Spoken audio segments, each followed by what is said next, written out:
Since the adoption of the Sustainable Development Goals in 2015, the world has achieved significant progress, from improving access to education and healthcare to boosting sustainable energy and innovation.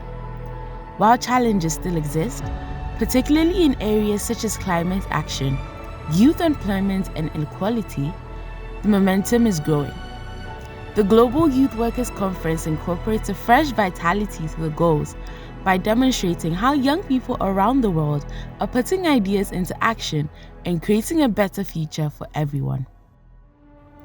Education, employment, and entrepreneurship, the three E's, are the heart of sustainable development.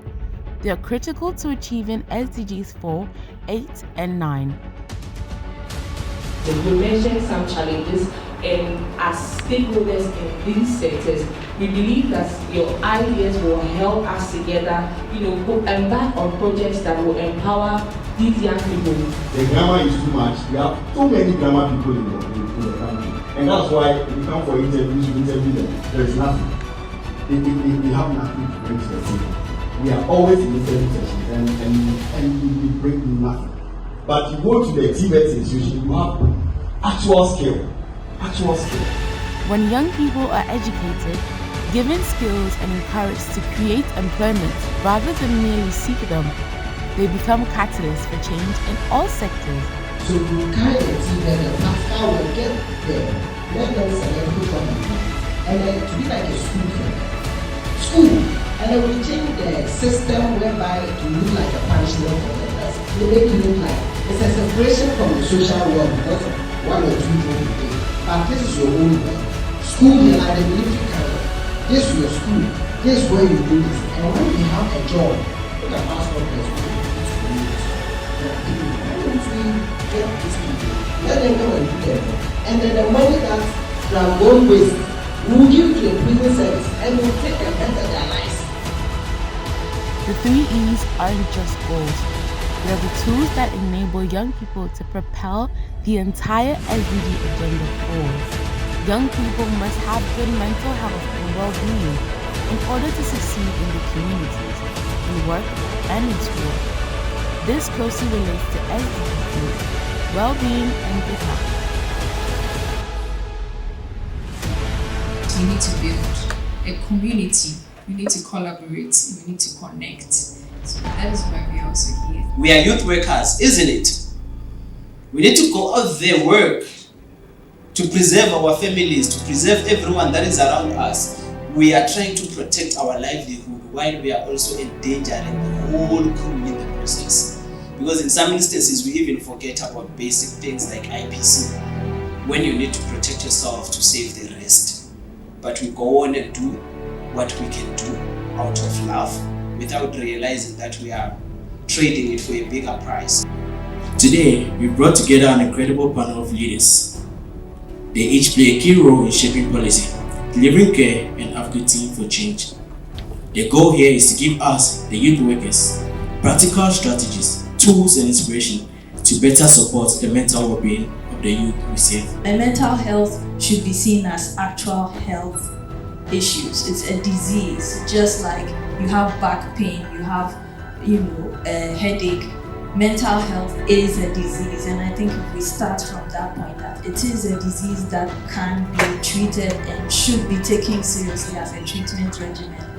If you look at mental health conditions in our local languages, most of them are derogatory by nature. They are not dignified. They are more or less like insults. So culturally, mental health condition itself is stigmatized. The name in our local language itself is stigmatized. So one is we need to change the language. But that means, I'm not an account speaking person like that. But these are the names that we call. If you go to Ebe, I'm sure there are other similar derogatory names we call it. And by virtue of the fact that someone has a mental health condition, we immediately forget the person's name. The person is now referred to by their mental health condition. So first, we need to change our language that denigrates, that demeans a person with mental health condition. Prioritizing youth mental health isn't just a health issue, it is also a basis for accomplishing the SDG goals as a whole. Youth involvement in agribusiness is changing how we feed our communities and protect our planet. Policy framework is important, and we see that the lack of targeted policy for youth, the lack of targeted policy for youth. So we see that current policies fail to address the unique needs of young people in promoting climate resilient agribusiness. The truth is that there are lots of policies being implemented, but we are seeing that there isn't enough geared towards the young person, particularly those in agribusiness. Agribusiness, the new reformation. Agribusiness, the new reformation. Amazing. What's the reason behind this headline? Okay, so climate crisis is more like a burden we are all trying to overcome. So if God willing in 2040 we are able to overcome this burden through agriculture as youth, then that's the reformation. Ghana achieved food security in the year 2040. All the people on Ghana.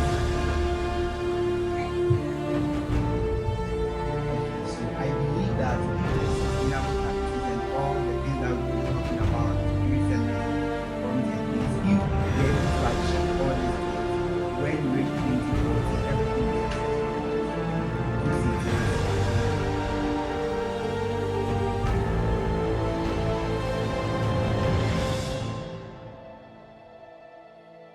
It is not only about food when you invest in youth-led agriculture. It's about ensuring a sustainable future for all. Artificial intelligence and STEM education are shaping the future of learning, work, and innovation. We have lack of monitoring mechanism for youth-led initiatives, inadequate access to AI resources in education, and inadequate training for educators or experts when using AI tools.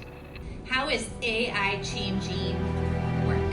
The truth is, the global shift is far underway, and it's been underway for a long time. Around the world, AI is transforming how work gets done, from Lagos to London to Nairobi to New York.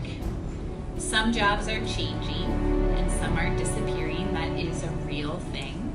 So I'm going to advise Della to take a course in AI, and when she's done, she should use the AI to help her business. She can use it to boost her business. She can use it to get creative ideas on how to solve her crisis. As technology evolves, so must the way we prepare young people not just to use these tools, but to lead in designing ethical, inclusive, and impactful solutions. In a world marked by violence, division, and uncertainty, young people are emerging as peace builders and guardians of hope. Their actions contribute directly to SDG 16. Investing in youth leadership, because I think I've mentioned about capacity development and outreach. So we provide training, regular training in conflict resolution, peace advocacy, communication, and civic engagement. These capacity development programs equip young people with the tools they need.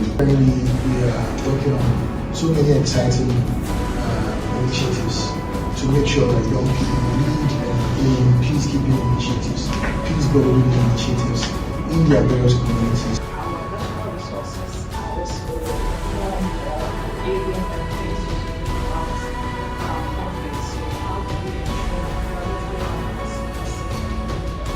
Whether via discourse, advocacy, or community action, young people are confronting violence with vision and turning fear into progress. Young people today are more than simply content consumers. They're producers, creators, and changemakers. We had a lot of stuff, but I also believe that there are other people who have so much to share. Naming of things is also part of the storytelling.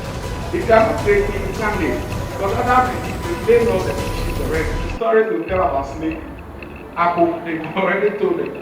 If you are not creating things, then it means also you can't be telling proper stories. Maybe you just be borrowing, picking rhythms from other musicians and just arguing local language to it. And that might not be the case. Creativity is no longer a side note, it is the message, the technique, and the movement. Each of these themes, from the 3 E's to arts, have one thing in common: young people. Young people are not simply part of the conversation, we are the shaping solutions. Through the skills we build, the stories we tell, the businesses we launch, and the causes we lead, we are driving the change that matters. The Sustainable Development Goals may be global, but their progress depends on local action. And that begins with us.